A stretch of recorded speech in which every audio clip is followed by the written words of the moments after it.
What is going on, New York Giant fans? Welcome back to another preview podcast episode on the Big Blue in the Bronx podcast / YouTube channel. Hit the like button, subscribe to all the good stuff, turn on post notifications so you know when live stream pops or drops. Appreciate you coming back. Share this out, and 5 stars on Apple Podcast, please. It gets us out to more people and all the good stuff. So, we got one of the tougher preview pods of the year. We're going to face the Miami Dolphins on Sunday at Hard Rock Stadium. First thoughts on this game before we get to the injury report and all that other stuff. Also, shout outs to Mr. DouglieDoWrong. We have a discussion with him in the second half of the show, as we usually do with the opposing team's content creator. He was awesome, gave us some good analysis on the Dolphins. But let's go back to the first thoughts. I know a lot of people are already off the train of the Giants are not going to make the playoffs. They're not going to do this, that, and the other thing, whatever, right? And I'm not going to tell people how to feel because we have been through an interesting amount of events, history this season, right? We saw the Giants get their ass kicked in week 1.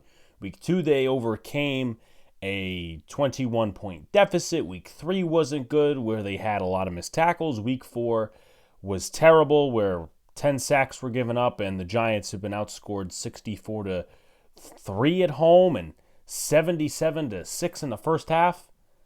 I mean, that's already not good to start. So you come into the next 2 games in general. Now, I think Buffalo is more beatable than Miami, but Miami, we know this team because they put up not 40, not 50, not 60, 70 friggin' points on Sean Payton's Denver Broncos. And Denver's a terrible team. Let's not get that mixed up. Let's get it straight. Denver's a terrible team. But they still put up 70, which means that if the New York Giants in this game, they give up, they do this, they do that, they make mistakes, they are going to capitalize and go further. Okay? They're going to capitalize and go further and maybe put it in the end zone every time we have a turnover or the Giants do something on offense, whatever the case may be, right? And this is going to be one of their get-right games for Miami because they lost against Buffalo. Next game, they got the Panthers, which should be an easy win for them, and then they got the Eagles. So you want to maintain one of the top 2 spots in the AFC. That's their motive, okay? And, I know people are going to come out here and say this, that, and the other thing if they wind up putting something like a 40 or 50 spot on us. And I know this is very embarrassing that I'm actually speaking this as a real possibility, but it kind of goes back to the point that this channel preaches, and nobody else really does. But again, the message is don't put yourself into position. This has been a known thing on the Boys of Big Apple podcast, but don't put yourself in the position. Don't commit so many turnovers. Don't throw so many interceptions. Don't give up so many yards. So if they put up 40, 50, and they're still scoring on us, then whose fault is it? It's our fault. Okay? They want to score as many points as possible, fine. I don't have a problem with Dallas doing that or any of those other teams doing that because at the end of the day, it's on the losing team. You lost for a reason. Now, as far as a measuring stick goes, for the Giants, these next 2 games are obviously going to be very, very, very, very, very tough. And if you're a Giants fan, you really don't know what to look for in this game because you're going to have an even more banged up offensive line. No Saquon Barkley, in my opinion, because Friday he didn't look as good as he did on Thursday, and I would wait till Buffalo. Many other things coming into this game. Pressure, obviously. The mini distraction you had during the week of Evan Neal opening his mouth. You have that. All those different things. So, what should a Giants fan measure, in my opinion? Here's what I'm measuring. And yes, maybe some of you have already, said, okay, no, I'm not going to measure that because I know the result. How competitive are the Giants going to stay in this game? Which equates to the theme of, is Dable losing the locker room or is he keeping it together for the time being? Because I've had people come to me and they've called me on the phone, they've texted me, all these sort of different things. The Giants are obviously not going to win the next 2 weeks. Their O-line is banged up, this and the other thing. They're going to lose, but maybe we could put on a run, Commanders, Jets, and then the Raiders and all these other different teams. Now, here's the question I pose to those different people, and this is not just to be negative. This is just to be, a central talking point, something to actually think of. Where is the locker room going to be after 2 straight losses and you're down 1-5? Where's the locker room going to be? Are you going to be trading guys and they'll be down and depressed in terms of morale? Are they going to be, okay, listen, we gotta get our shit together and this, that, and the other thing? What attitude are they going to embrace? Are they going to be up to the challenge this week against Miami? Or are they already looking down on themselves saying, let's focus on either Buffalo or the Commanders the week after because they are more on our level than Miami is, and obviously Miami is 10 tiers above the Giants. So that's honestly something to look for. And I said it in, Monday. I said it in the Evan Neal video. I don't think Dable should be fired. I don't. But at some point, you got to grasp the locker room together and say, hey, we got to get this shit together or else it's going to be haywire. And this is a game, it could go haywire. Like, this could very well be the 2017 game between the Giants and the Rams. If you guys don't remember what happened, Giants got their ass kicked 51-17 was the final score of that game. Yeah, 51-17. They got their asses whooped. And from then on, it was a terrible season. So that's what I'm measuring. Is it going to be the locker room that folds, or are they going to stick together? Or are we going to see pandemonium, like guys yelling at coaches and shit? I don't want to see that. So anyway, let's take a dip into the injury report, and it's not a good sight for the Giants. Shane Lemieux is out with a groin injury. No surprise there. He's an injury-prone, unable offensive lineman. John Michael Schmitz, he's out with a shoulder injury. He hurt his shoulder on the tush push. Andrew Thomas is out with a hamstring injury. Did not practice all of this week. Tweaked his hamstring again last week, so we may not see him until maybe the Commanders game. Saquon Barkley is questionable, limited in practice. Daniel Bellinger limited in practice, due to a knee injury. Saquon limited with the ankle injury. I honestly don't think any of them play. Bellinger has an MCL sprain, at least that's the rumor right now, and usually that takes more than a week to heal, and you really don't want to get more guys hurt, so I would go out there, sign Chris Myrick or sign some of these other guys, have them fill in as a temporary blocking tight end. The Giants, I don't think, have done that yet. They definitely will be elevating certain offensive linemen too because you got to get in the fold. And then Micah McFadden, he's questionable with an ankle injury, which is a little concerning because the Giants' linebacker depth is a little, it's a little scarce because you got Simmons, and then you go back to Carter Coughlin and Cam Brown, who are bona fide special teamers. And it's really going to be telling later on Saturday what happens because they'll do the elevations. Is it going to be 2 offensive linemen? Is it going to be a tight end 2? Is it going to be a linebacker? Darian Beavers is on the practice squad, and we all know how that situation happened, but those are a lot of questions that the Giants will answer over the next coming days. So for the Miami Dolphins, Nick Needham is out. He is on IR still. They're hoping to get him back soon. Same thing goes for guard Robert Jones. 3 guys are questionable. Lester Cotton, who is a backup guard. Connor Williams is an X factor, definitely.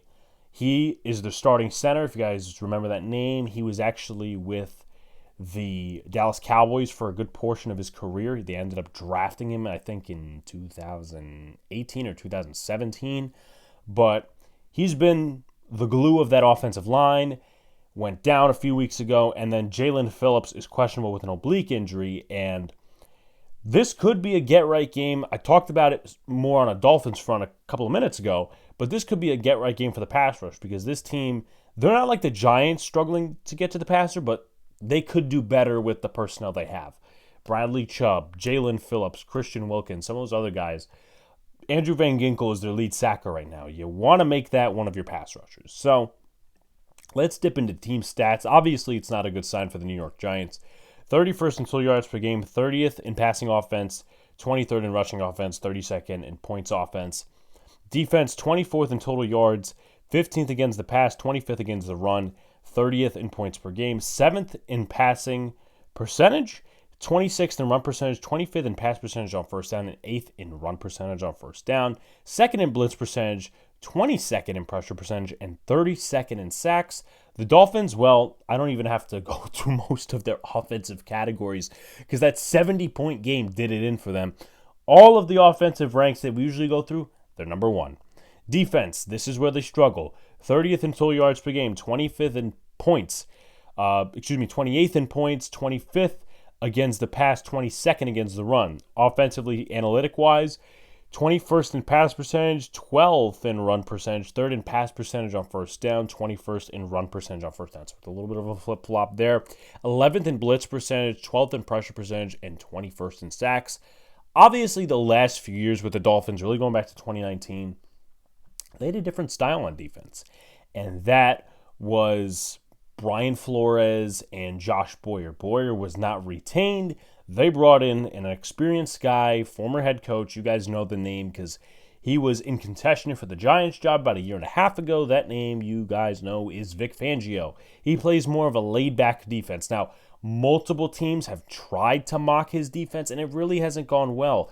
Ed Donatel with the Vikings last year, that was not a very good unit. I think the Packers last year were not Ed Donatel, but Vic Fangio-style defense. What Vic does, and this goes into things to look for, is he stops defenses from making the big play. But they didn't do that last week when they allowed 48 points, some based off turnovers and stuff like that. So I'll go back to the Miami Dolphins offense for number 1. And that's speed, speed, speed. And more speed, and more speed, and more speed. Tua throwing the football. Devin Achan out of the backfield. Raheem Mostert. Jalen Waddle. Tyreek Hill. Those are just some of the names. And then they factor in some of these other guys. That's where it's going to be the toughest of battles for the New York Giants.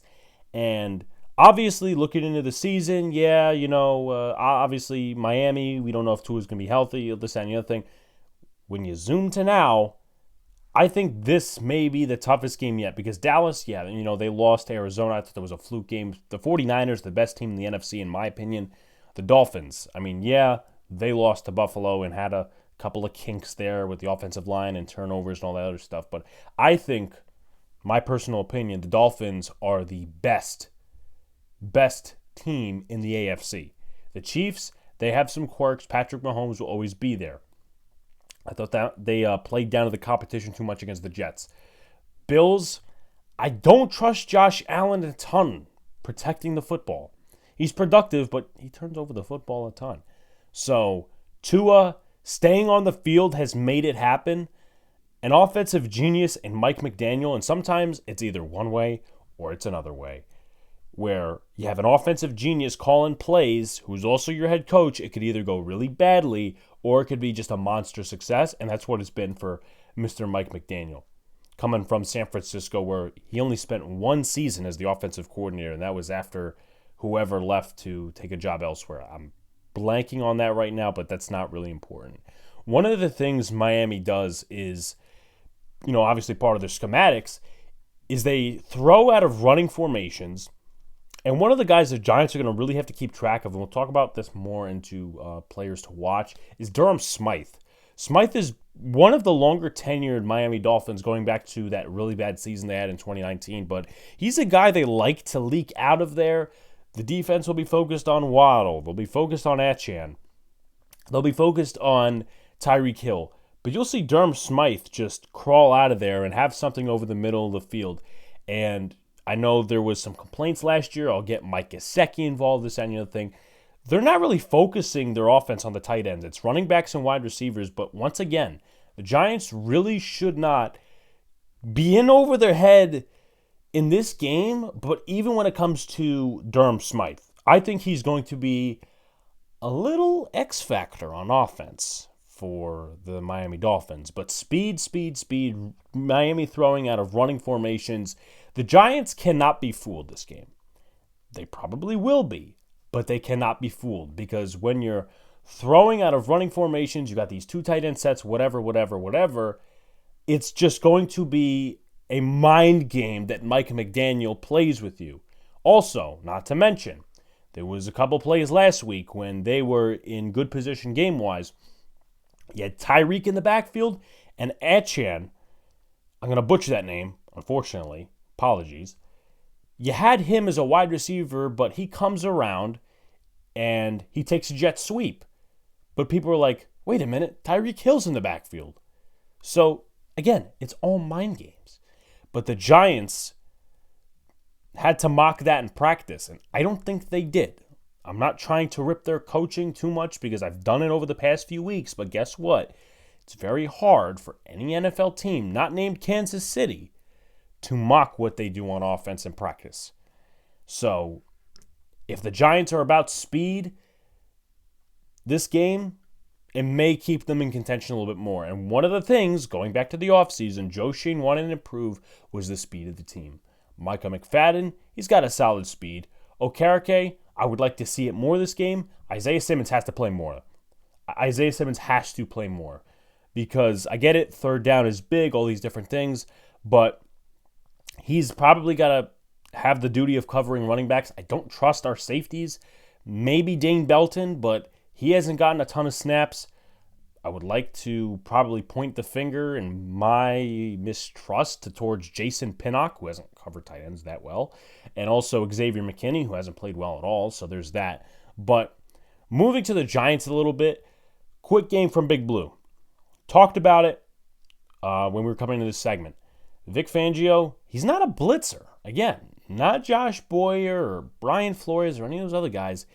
He blitzes the 11th most, but then again, he relies on that front four to get to the passer. Now, again, they do have some weaknesses in that secondary. No Jalen Ramsey, Xavier Howard, he's still there. They have Cater, Kohu, and Justin Bethel.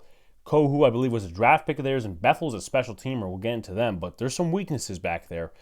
But I want to be, not that I want to be, but I want to see how Vic Fangio and their DB's coach is going to tell them to play against this Giants offense, because I'm honestly anticipating a quick game. Now, unfortunately, the Giants have been figured out. The quick game has been figured out.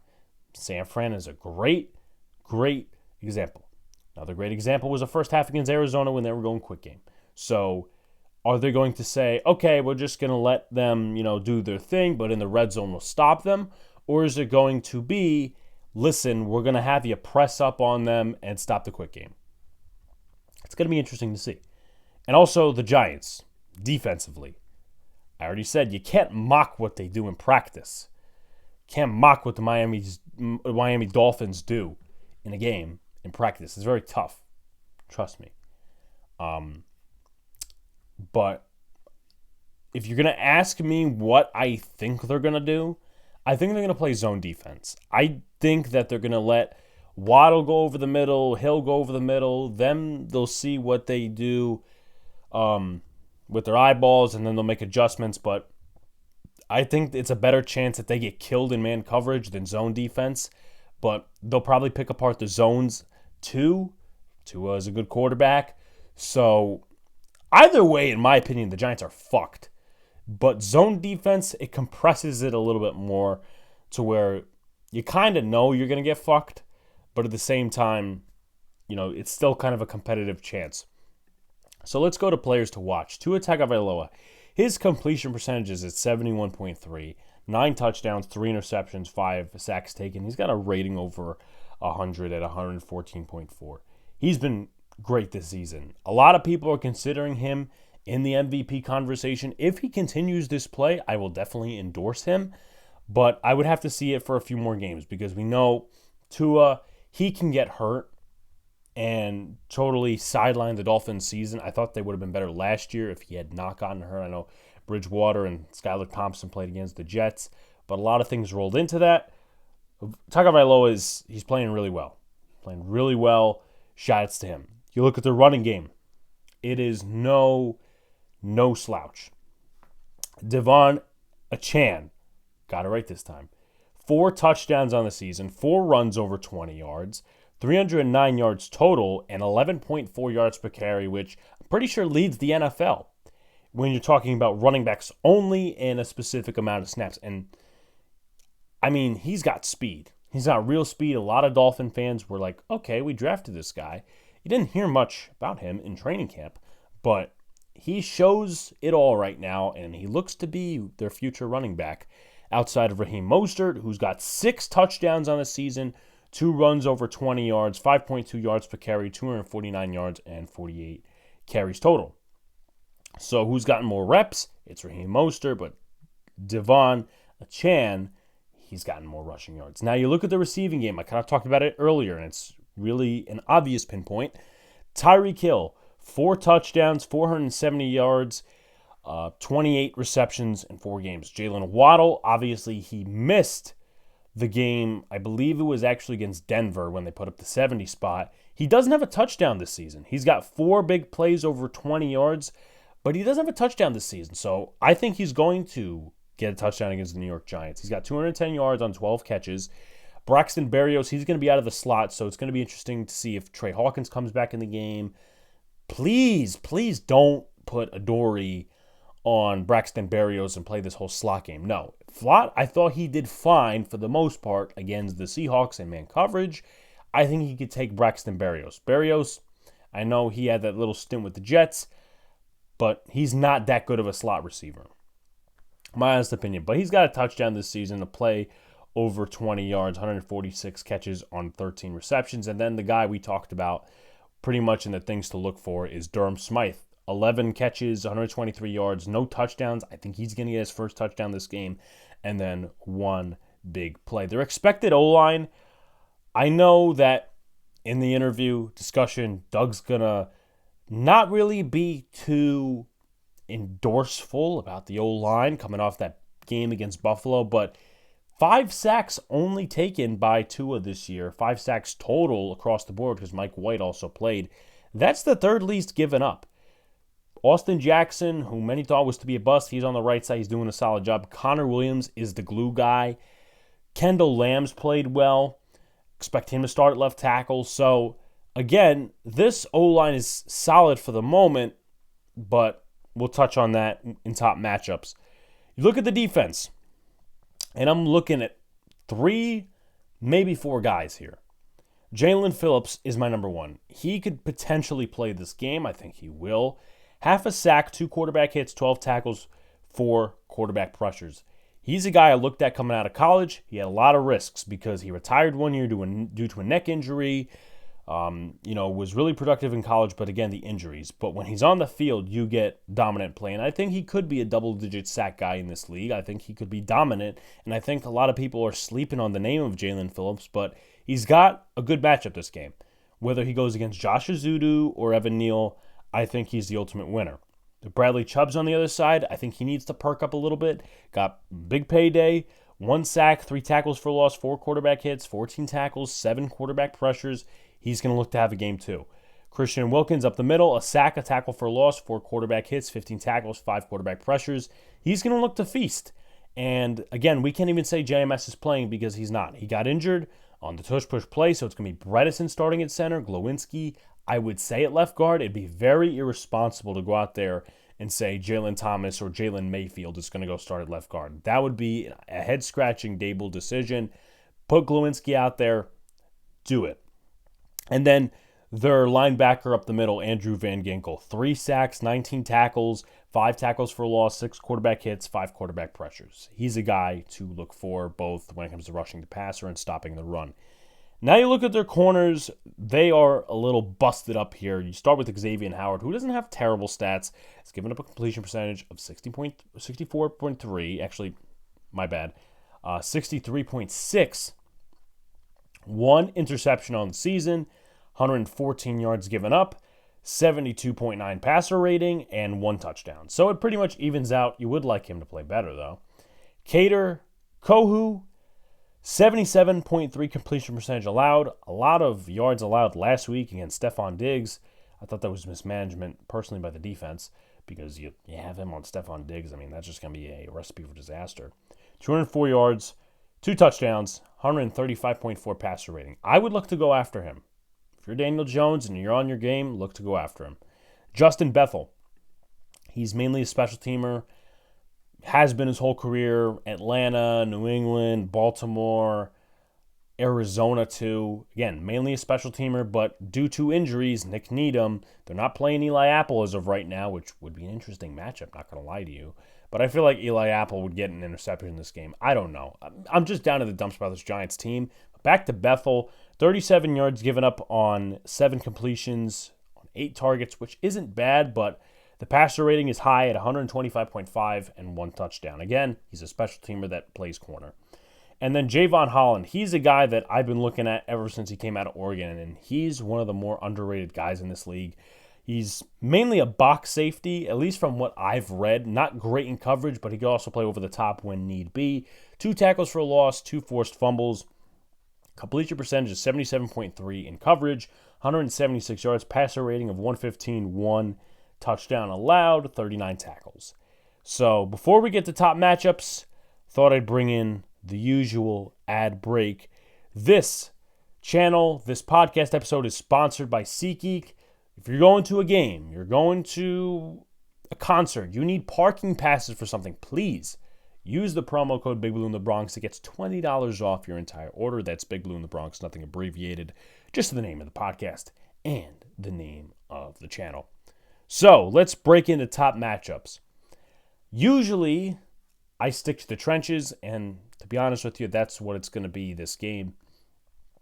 I'm looking for Azeez Ojulari to see what he could do against whoever plays left tackle. Now, it could be Kendall Lamb, who's played well this season. He's mostly been a backup in this league with the Browns and the Colts. But it could also be Isaiah Wynn, who's mostly played left guard. He played left tackle with the Pats. And then if they want to, they could shove Liam Eichenberg at left tackle. But I would say 2 out of 3 are mismatches, and Azeez Ojulari would win those. But Lamb, I think he could struggle against a little bit, but he needs to show, hey, listen, I was drafted in the second round. I can beat these type of guys. Now, you're looking at first-round talent versus first-round talent in Austin Jackson versus Kayvon Thibodeau. If he lit up Jake Curhan last game, he had 2 sacks. He needs to do well this game and get to the quarterback. He needs to do well. Austin Jackson, he's not some premier Pro Bowler at a USC. No, he's struggled a lot in his career. They put him over on the right side. Thibodeau needs to have a consistent game. I'm not asking for a sack. I would like a sack, but keep it consistent, man. Keep it consistent. Just get off after the quarterback, get some pressure, stuff like that. I'm moving to the interior, and I'm watching them, guys. Leonard Williams versus Isaiah Wynn or Liam Eichenberg. I think it's a win for Leonard Williams, but unfortunately, he likes to sleep. Sometimes, you could always pull out that theme song, The Lion Sleeps Tonight. Well, it seems like it's been the Lions sleeping tonight for 3 out of the 4 games this season. But he needs to have a solid game. Impact versus the run, impact versus the pass. Dexter Lawrence. I want to see what he does this game. Now, we know Dexter Lawrence has yet to record a sack on the season. This could be a game where he does that and forces 2 out of the pocket a couple of times. That's where the edge is going to have to be set. But if Eichenberg is at center, you have to at least get a sack. That's my opinion. And I get it. They'll double team him. They'll do this. They'll do that. They'll try to do their best to block off Dexter Lawrence. But if you have Eichenberg at center, someone who didn't even play center in college, he played left tackle, and then you move over to guard in the NFL, you gotta play well against him. And then Connor Williams, you should play well against either way, because Williams is a good center, but at the same time, Dex, you were drafted in the top 20, and you also were given a payday. And then one more I'm looking at is whoever covers Durham Smythe and Devon Chan. I think that's going to be Xavier McKinney. I would like Isaiah Simmons to take a Chan maybe. Also probably go out there. I think he could handle Smythe. I don't think he's that much of a built guy. And also maybe take Mostert. But Xavier McKinney needs to show us that he's improved in some way, somehow. Hasn't really shown that in 4 games. And talked about Isaiah Simmons. I'm also looking for Cordell Flott versus a guy in Braxton Berrios. Berrios, again, solid slot receiver. I think he's a little overrated. But, again, I need to see performance. 3rd-round pick from last year. We need some improvements. So, keys to win. Keys to win. Do not give up the big play. I think they're going to implement zone defense for that reason. Try to not get killed. Maybe you'll see some zone blitzes, guys open over the middle. Miami's going to kill this offense. And listen, I can be wrong. I want to be wrong. I want to see the Giants win this game. I'm not on the tank train yet. So, again, don't give up the big play. Miami's one of the more prolific offenses in the NFL. Number 2, put up points. Stop leaving big plays up there. And I'm talking to one guy. I'm talking to one guy only. And, of course, the offensive line. That's Daniel Jones. Daniel Jones is coming off a lot of heat from Monday. And he hasn't played well this season. No. Has not played well. And we can talk about this, we can talk about that, but there are plays on film he is constantly missing. Over the middle. Like, I haven't seen him play this bad in a while. I'm serious. Like, I haven't seen him play this bad in a while. Whether he's shell-shocked because of the offensive line, this, that, and the other thing. I'm tired of hearing the excuses, and there is some good reasoning behind, the offensive line, this, that, and the other thing. Paris Campbell hasn't produced. Wan'Dale Robinson, I think, could be very effective this game. Darren Waller should be involved somehow, too, along with Jalen Hyatt. But you got to get those guys involved. You got to make those throws. There's going to be guys open. There's going to be guys open against Kohu and Justin Bethel, and if they bring another corner out of the wind, So you got to make those throws. You really do. It's imperative. It is absolutely imperative. $40 million, you want to prove these doubters and these quote-unquote haters wrong. I already said, to be honest with you, I'm already set up for the Giants to draft a quarterback next year because of the way the season's going, the way Daniel Jones is playing. So there's that. But again, if you want to sit here and prove you're $40 million worth, put up points, you got to put up at least 20. I mean, the Giants, hell, they haven't put up at least 10 in some of these games. Stop leaving the big plays up there. Number 3, defend the run. Devon Achane, Raheem Mostert, that's a duo that a lot of people are not talking about, especially if you're biased against the Dolphins or whatever your reasoning is. Well, if they break off this game, trust me, a lot of people will be talking about them, destroying the Giants' run defense. And they've been inconsistent too. The defense overall just hasn't given me a consistent look. Week 2, first half was garbage. Week 3, they were garbage for the most part because they couldn't tackle a freaking statue. They couldn't tackle a dummy. Week 1, you really didn't get too many opportunities. It was really the same as week 4. So it's just really interesting that week 2 and 3 they play like garbage, and then week 1 and 4 they don't get any opportunities. One side is away, one side is home. So this is going to be a game where do they figure the Dolphins out a little bit, or do they say, we're going to get our ass beat anyway? It's going to tell the tale over the next few weeks of where this defense is at. I know a lot of people don't want to hear that, but it's just a telling tale. It's going to be something to find out. So with that being said, I'm going to go to a score prediction. Well, unfortunately, I don't have the Giants winning this game, and I don't think it's going to be close in the second half, maybe even the second quarter. Dolphins 35-10. The Giants have struggled putting up points, and you talk about the defense, the offense is the bigger issue. Like, the defense, fine, it has its own tackling issues and coverage issues and assignment issues. If the offense puts up at least 17 to 23 points a game, maybe we're not talking about being 1-3, but we're 1-3. So I just don't think this offense is going to get it done. I don't think Daniel's going to have a good game. It's the first time he's playing the Dolphins, and I think this pass rush is going to get a get-right game against our O-line. And I'm going to include this because I know there's some people that want a quarterback. There's some people that want an O-lineman. But we're back to the rooting guide if you want the Giants to tank. Now, personally, me, I don't want the Giants to tank. I want to see progression from some guys, and I'm not really expecting them to give up on the season just from then and there, maybe the players. But, you will see some guys trade at the deadline. I would be very surprised if that doesn't happen. But then again, I wouldn't be surprised either. And also, Dable's going to be here another year, so why would he want to just blow the season away? Get as many wins as possible and try to save your job so next year you come in with a quarterback and at least John Mara's confident that you could coach him up the right way. But here's what you need to happen if you're rooting for the Giants to tank, besides a loss, obviously. So, let's start with Chicago. You need them to beat Washington. That already happened. You need Jacksonville to beat Buffalo. You need New Orleans to beat New England. You need Tennessee to beat Indianapolis. You need Pittsburgh to beat Baltimore. You need Carolina to beat Detroit. That's very unlikely. Houston, Atlanta, does not matter. You need Arizona to beat Cincy. You need the Rams to beat the Eagles. You need Denver to beat the Jets. You need Minnesota to beat the Chiefs. Don't think that's happening. You need the Raiders to beat Green Bay, which Green Bay is banged up a little bit. And you need San Fran to beat Dallas. So I thought I'd bring that out. I'm going to see if I could find it every week. And again, I don't want a tank. That's just personally me. I'm not rooting for the tank. Fans can do what fans want. I'm not going to tell them how to fan. But with that being said, for more on this game preview, we're going to send it over to the discussion with Mr. DouglieDoWrong. All right, so now I am on with Doug from DouglieDoWrong on YouTube. You guys can go subscribe to him. The link is in the description. But before we throw in first thoughts, or I ask Doug his first thoughts, I had to ask a funny question. And I don't know, Doug, if you've ever gotten this.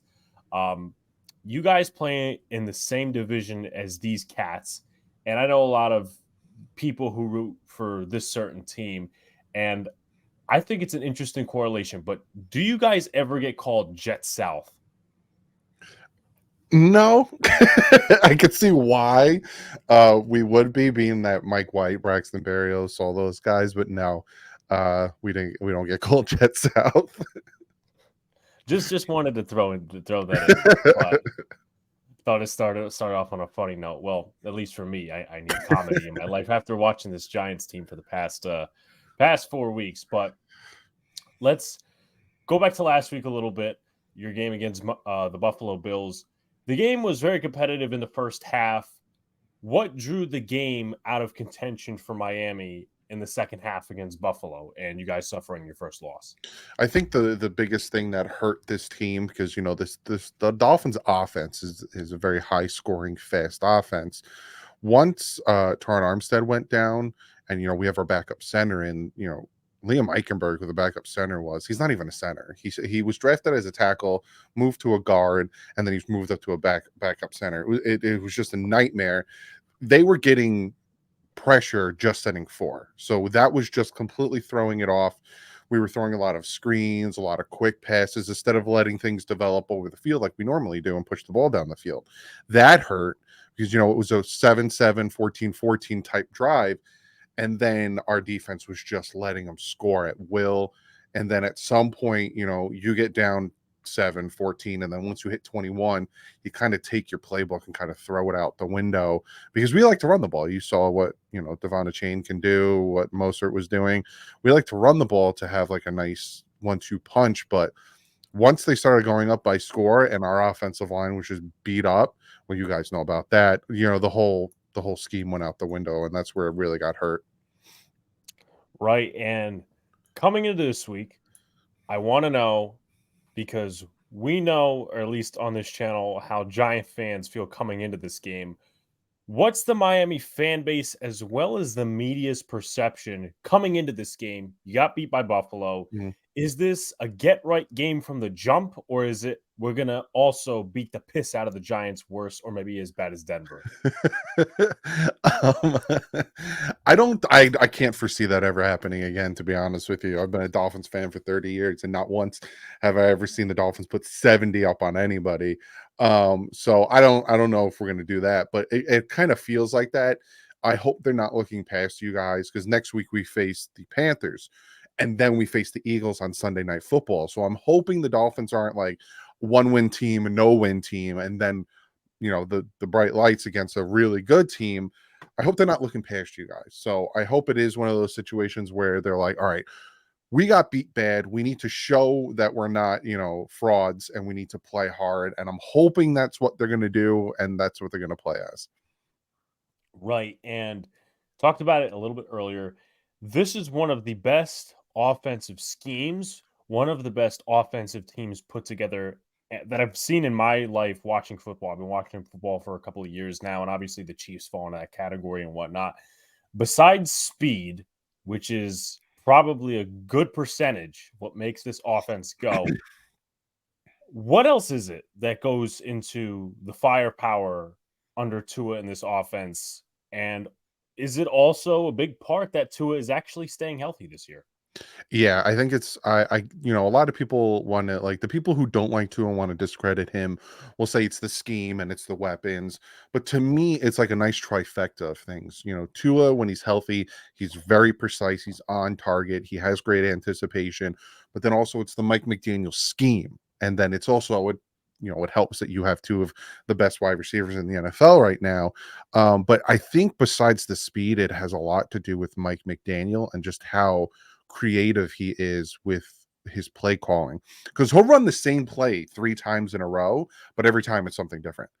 So he'll run the same play twice where we'll hand off to Raheem Mostert. It's an I formation handoff to Raheem Mostert on the left, boom, boom, boom, twice.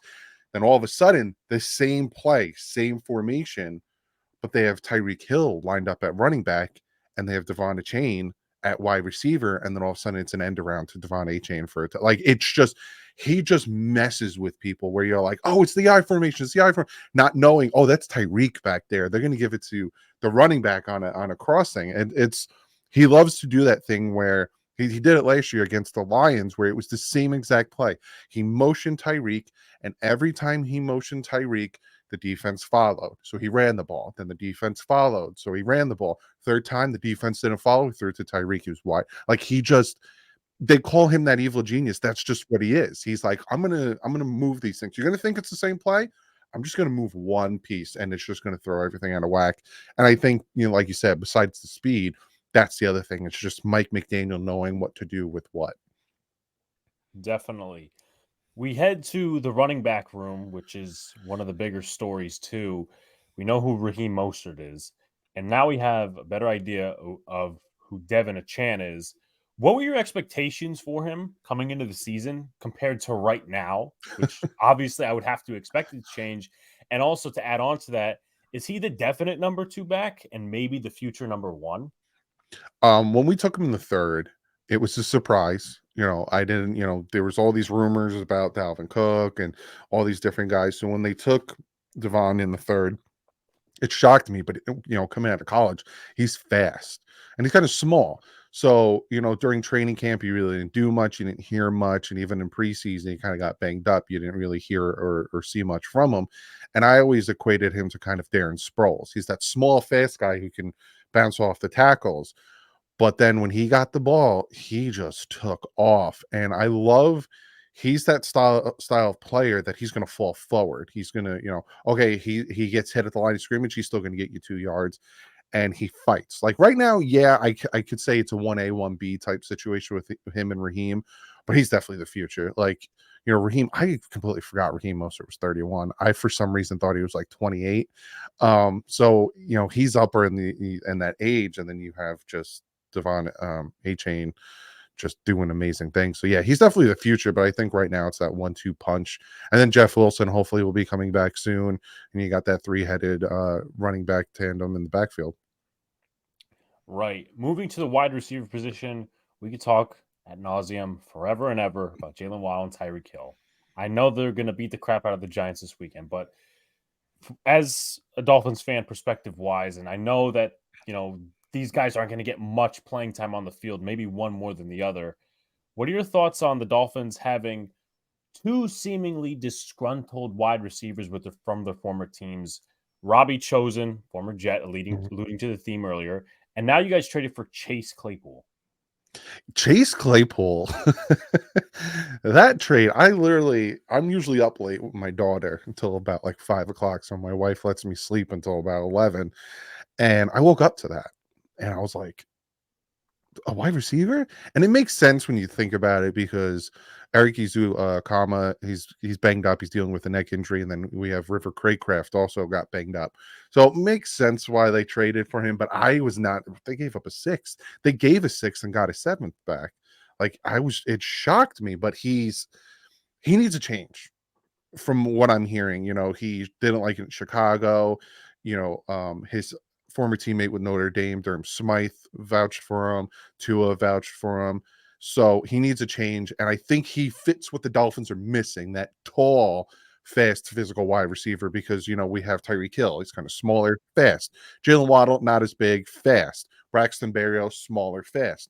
We need that bigger guy. So bringing in Claypool, shocker, but all right, I'll take it. For a fact he's probably excited to go from a 1-win team to a 1-loss team.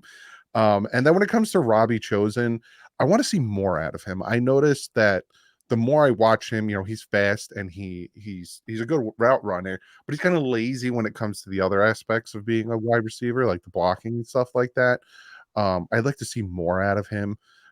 But I think this is, it's just more depth at that wide receiver position, which is just, it's not what the Dolphins need. If I'm going to be honest with you, I would have preferred like a backup center, but I'll take a 24-year-old wide receiver that's only going to cost us $2 million. Sure, why not?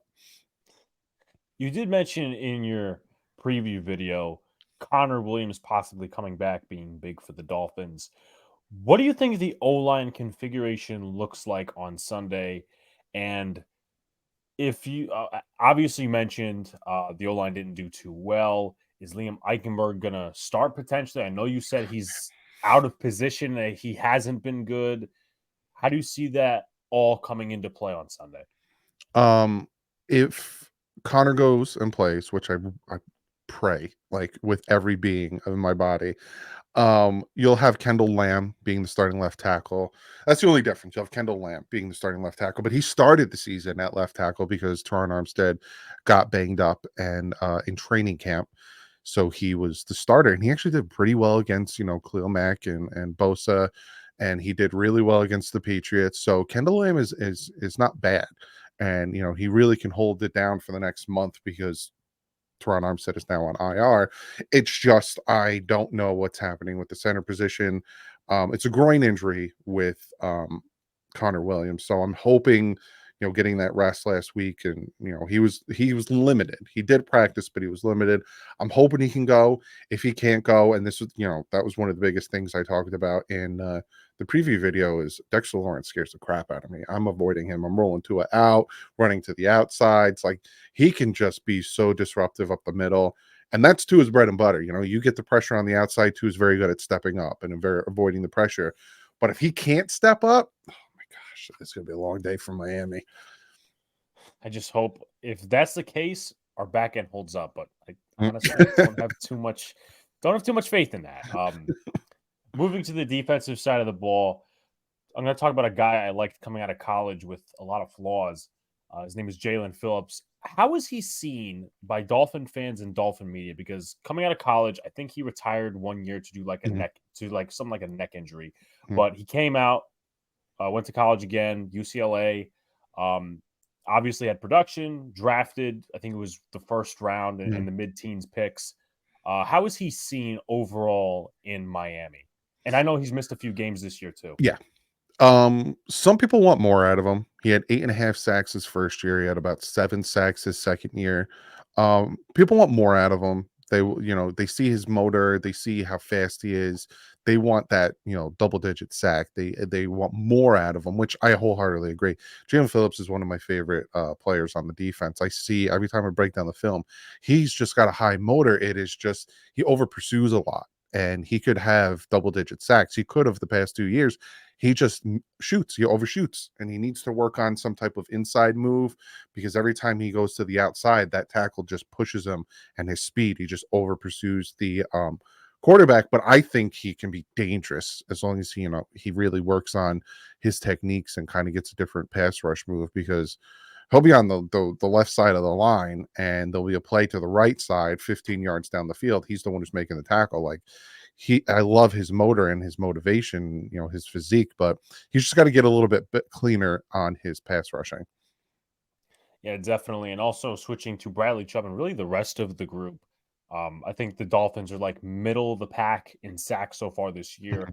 Do you think this definitely, maybe get right is not the right word because the middle of the pack and you're only 4 games in, but do you have legitimate, and it's okay to say because I know what my expectations are. Do you think that this should be a high volume pass rush game? Absolutely, all front 4 from the Miami Dolphins. And again, no offense, but I'm taken. After watching you guys against Seattle, I said if the Miami Dolphins don't get a minimum of 4 sacks in this game, there's something wrong with the front, because we've been struggling. Against Denver, we had one sack. Against the Bills, I don't think we had any sacks. We might have had one or two. Like, we have a hard time getting after the quarterback because it's a different style of defense. Josh Boyer and Brian Flores ran a different style of defense than Blitz. Fangio's running. Yeah, exactly. Blitz, blitz, blitz. Fangio's more of that organic blitz, whereas he has the coverage over the top. So it's, he needs to learn how to marry the two. But right now, we're just having a hard time getting after the quarterback. And like you said, Daniel Jones was sacked, 11 times? If we can't get after Daniel Jones and sack him at least 4 times, I'm going to be worried. And, Bradley Chubb is kind of letting me down. He had one good game this season so far. Other than that, he hasn't done much. He's not worth the contract that the Dolphins gave him. Moving to, I would say, the weakness of the defense, at least from my analysis and observation. Jalen Ramsey injury was big. Mm-hmm. Caden Kohu last week, he was cooked a little bit and Yep. hasn't been great coverage statistically. But would you go definitely as to say that the secondary is the weakness, and that maybe is there other players that stick out on the defense that are weak specifically in the secondary? Cater got beat up by Diggs real bad, and they should have moved. They should have put X over, or at least put Javon over the top instead of Brandon Jones. But I think it's like a combination of things when it comes to that, because there was a lot of times where the quarterback got too long of a time to let those type of plays develop. But then on the flip side, there's a lot of times where our pass rush was getting there, but then the receivers had quick routes that we got the ball off before our guys get it there. But yeah, I think not having Jalen out there really hurts. And, because Cater's more of that inside guy and he's being pushed to the outside. And then we have Cam Smith, our rookie 2nd-round pick, who Fangio just doesn't think is ready yet. So he doesn't want to put him out there and then, get burnt.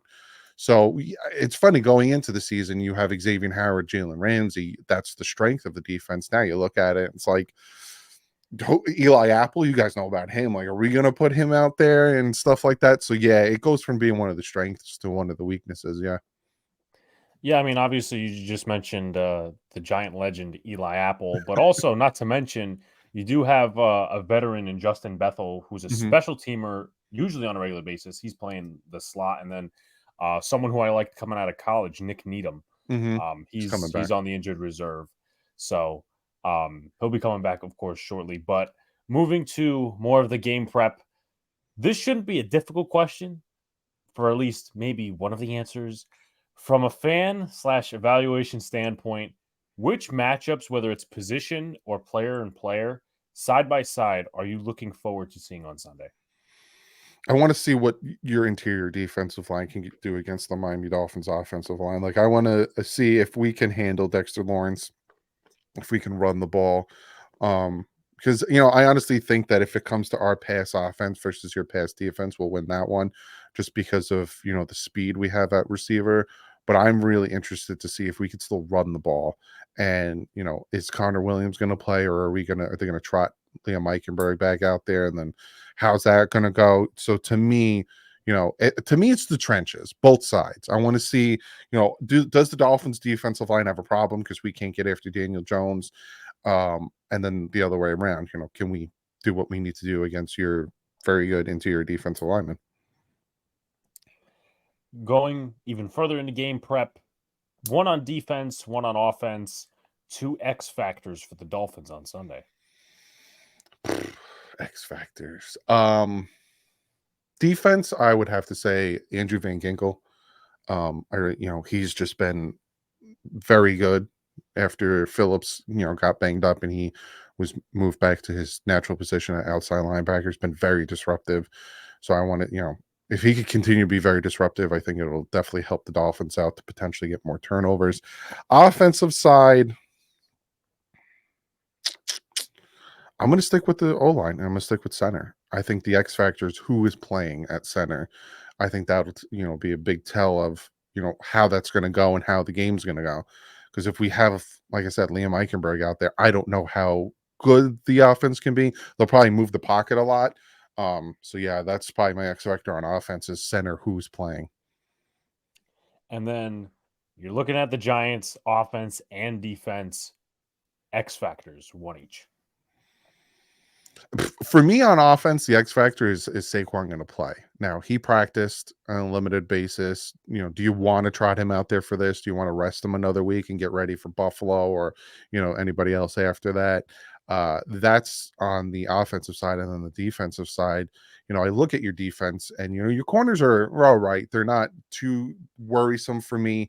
I like Thibodeau. I like your pass rush. I think that's really good. But again, it all comes down to Dexter Lawrence, that high paid, defensive tackle, and how disruptive he can be up the middle. Because Christian Wilkins wants to get paid good money, but he's not very good at getting after the quarterback. Dexter Lawrence is good at getting after the quarterback. So that's the X factor for me is Saquon playing, and can we contain Dexter Lawrence?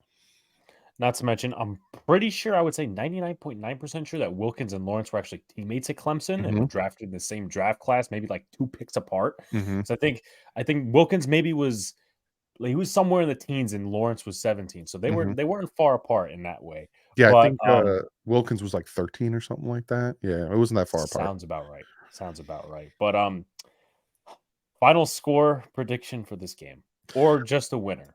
I think the Dolphins are going to win. They better win because they need to get back on the right track.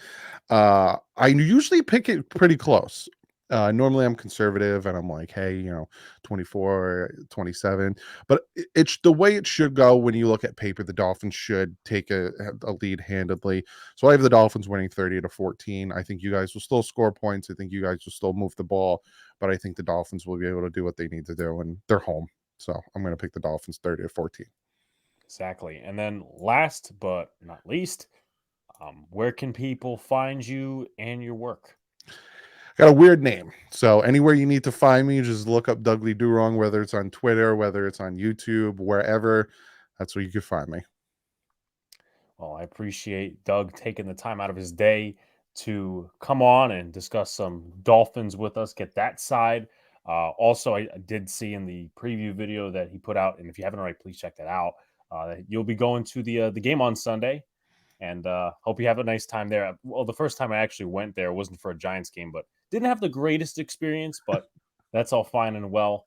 It was actually a Dolphins preseason game last year, so that was that. But again, appreciate Doug coming on. If for you guys, again, check out his Twitter, check out his YouTube channel at DouglieDoWrong. Like, comment, subscribe to all the good stuff. Turn on post notifications so you know when a live stream pops through. Drops 5-star rating on Apple Podcasts. Let's see if the Giants can make this game semi-competitive for at least a quarter. But appreciate you guys, and we'll talk to you soon.